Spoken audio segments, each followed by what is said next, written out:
Hai Sobat RLCS, terima kasih sudah klik video ini. Game ini sangat luar biasa. Hans Niemann melawan Yankee of Duda. Buat teman-teman yang belum tahu, Hans Niemann viral karena dituduh sebagai cheater melawan Magnus Carlsen beberapa tahun yang lalu melawan Duda.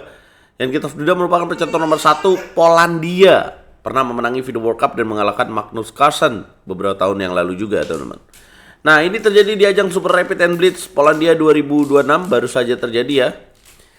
Dan Hans Niemann mengejutkan dunia catur karena keluar sebagai juara. Tapi game ini sangat luar biasa, teman-teman. Ada 5 langkah brilian, coba bayangin.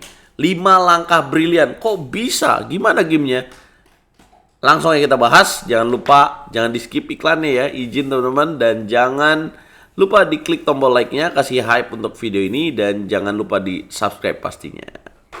Teman-teman, Hans Niemann pegang buah putih memulai dengan langkah E4. Ini format catur kilat 5 menit dengan bonus 2 detik atau bahasa Inggrisnya blitz chess. Kemudian hitam E5, putih kuda F3, hitam kuda C6, putih gajah C4, hitam gajah C5. Giocho piano game atau Italian game. Putih D3, hitam D6. Putih C3, hitam gajah B6 mundur karena putih berencana untuk D4. Langsung prepare dia. Propilaksis. Putih mengamankan raja dan ini langkah menarik ya. Biasanya kan kuda F6 ya, tapi di sini hitam queen F6. Ini baru nih. Ya, dari persiapan Yankee of Duda. Putih bishop E3 dan ternyata kudanya keluar ke petak E7. Jadi kudanya mau manuver ke sini. Kenapa tujuannya menteri ke petak F6 dia keluarin? Tujuannya mau menekan dengan pin dan mungkin kudanya nanti ngebantu lagi dengan kuda H4. Jadi ngeri di sebenarnya ide dari hitam. Putih kuda B ke petak D2. Develop pieces, hitam H6, mencegah gajah G5 ya. Kemudian idenya juga bisa G5, putih B4, hitam G5, betul aja. Kemudian putih manuver kuda E1, ya belum ternyata A4 dulu, kemudian G4 baru kuda E1 teman-teman. Jadi langsung manuver dia di sini. Kuda E1 dimainkan dengan tujuan ya manuver ke sini dong, kan udah diancam. Dan persiapan juga, hitam juga mau menyerang lewat sayap raja. Hitam manuver juga nggak mau kalah kuda D8. Dipaksa untuk melakukan pertukaran bishop A5, tuker gajahnya, dimakan lagi, dan queen G5, ancam pion. Dijaga dengan queen E2, hitam lanjutkan serangan dengan H5, putih mendobrak lewat petak center dengan D4, kasih jalan buat kuda juga nih.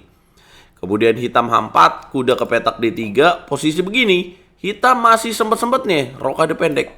Ya, karena kenapa ya dia nggak ngelanjutin serangan aja, contoh dengan G3 kayak gini teman-teman. Ya tinggal di H3-in aja, berhenti serangannya. Terus kenapa dia nggak berencana untuk kuda ke petak E6 ya? Ya kalau kuda E6 nggak apa-apa juga. Nanti putih bisa skak, kalau dia tutup di sini bisa kuda C4 tuh. Ada langkah ciamik ini dikasih. Kalau dimakan, nah ini bahaya, kena lagi F7-nya. Jadi ya karena serangan putih bahaya, kadung bahaya, udahlah. Mengamankan raja aja si hitam. Putih nyiapin serangan gajah B3. Tujuannya mau ke sini nih kayaknya. Kemudian hitam raja G7, grid move, menghindari pin. Putih melakukan pertukaran pion pada petak E5, dimakan lagi, benteng datang ke petak D1. Hitam kuda G6, putih B5. Serangan sayap menteri, dan hitam di sini harusnya benteng B8, tapi hitam lebih pilih mundur queen E7. Mungkin apa tujuan dari queen E7 ya? Bisa jadi mencegah kuda C5 tapi nggak ada keuntungan. Atau ganggu menteri A3 juga aneh. Setelah menteri A7, ini yang menarik teman-teman di game ini. Kalau lawannya melakukan kesalahan, si Hans Niemann malah menemukan langkah brilian pertamanya di game ini. Coba lu tebak, apa langkah brilian pertamanya guys? Langkah brilian pertama yang dimainkan oleh Hans Niemann adalah Sacrifice Rook. Boom. Kalau dimakan, tujuan dari dia adalah makan lagi. Pion G4 jatuh, pion ngancem kuda. Let's say for example ya, contoh kuda ke petak H8. Pakan pion G4, raja geser ke petak H7, kuda E4. Bahaya banget buat hitam ya. Raja tidak dalam posisi aman, perwira putih koordinasinya bagus banget, menguasai petak center. Jelas gak dimakan. Hitam lebih pilih dorong G3 menyelamatkan pion. Kemudian putih menemukan langkah brilian keduanya. Kira-kira kemana sob? Yap, tepat banget. Benteng D ke petak F1. Boom. Masih dikasih tuh. Tetap gak bisa dimakan ya. Kalau dimakan ngancem kuda, ngancem garpuan skakster. Ya, hitam di sini mainkan langkah C6, puyeng ya kan, mau nyelamatin kudanya keluar. C6 dimainin, kemudian putih harusnya di sini makan pion G3 aja, makan dan kemudian benteng naik. Tapi lebih pilih Queen H5, tujuannya ngancem pion E5 mungkin. Ya, sama sekalian mau ganggu sayap raja lah. Hitam harusnya di sini mainkan langkah makan kemudian F6, tapi langsung F6. Membuat putih menemukan langkah brilian ketiganya. Kalian tahu kemana? Makan tuh pion G3. Boom, brilian, masih dikasih bentengnya, dimakan lagi. Dan brilian keempatnya. Boom, benteng 1 ke petak F3, mau makan pion G3. Ya, kalau bisa dikatakan ya udah paralyzed ya, posisi hitam udah lumpuh total, mau ngapain lagi nih? Ya, hitam di sini coba menyelamatkan keadaan dengan kuda keluar ke petak E6. Harusnya benteng H8 ya, dari tadi ngancem queen, didiemin aja tuh queen. Membuat putih bisa benteng makan pion G3, lakukan ikatan pada raja G7, hitam menutup dengan kuda G5 dan membuat Hans Niemann menemukan langkah brilian berikutnya. Kalian tahu apa langkahnya? Sacrifice rook. Boom. Ya, harus dimakan dong. Kemudian dimakan lagi dengan benteng. Benteng ke petak F6. Bagaimana putih melanjutkan tekanan? Yap, kuda makan pion E5. Ikatan terus dilanjutkan. Hitam menjaga lagi dengan queen ke petak E8. Langkah ke-30. Bagaimana cara menekan berikutnya, teman-teman? Kalian dapat melihat tekanan pada petak G6 sudah dilakukan. Ayo, gimana caranya bikin tekanannya makin seram? Yes, tepat banget. Boom, gajah ke petak F7, ancam queen, ancam petak G6. Kalau dimakan pakai benteng, maka lanjutan putih adalah benteng G6, raja mundur, dan menteri ke petak K6, raja ke petak E7, dan ada menteri G5. Raja harus mundur lagi ke petak F8, dan boom, skakmat.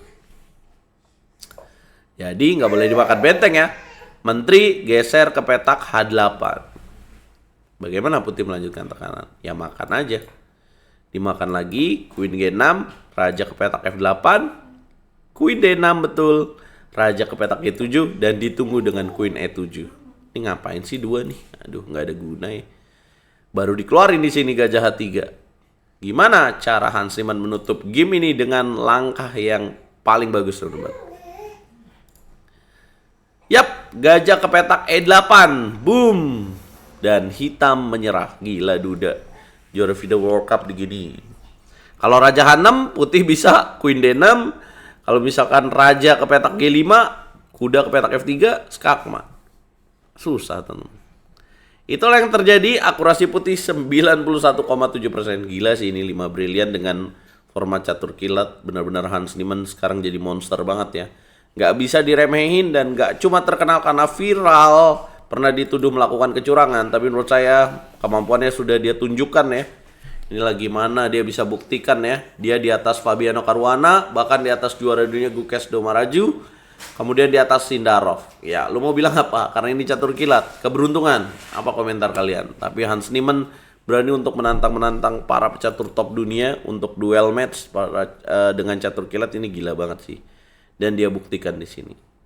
Kasih komentar terbaik lu, jangan di skip iklannya. Hans Niemann keluar sebagai juara turnamen Grand Chess Tour Superbet Rapid and Blitz, dan dia berhak untuk mendapatkan 50.000 US dollar. Ya. Nah, peringkat 2-nya Caruana 40.000, peringkat 3 30.000. Semuanya dapat di sini, paling kecil 7.000. Magnus Carlsen juga pernah jadi juara di Grand Chess Tour Superbet Rapid and Polandia ini tahun 2024 ya sebelumnya, dan sekarang 2025 Vladimir Fedosev, dan sekarang Hans Niemann. Wah, kayaknya ngikutin ininya Magnus Carlsen. Jejaknya Magnus Carlsen. Kita ketemu di video berikutnya, guys.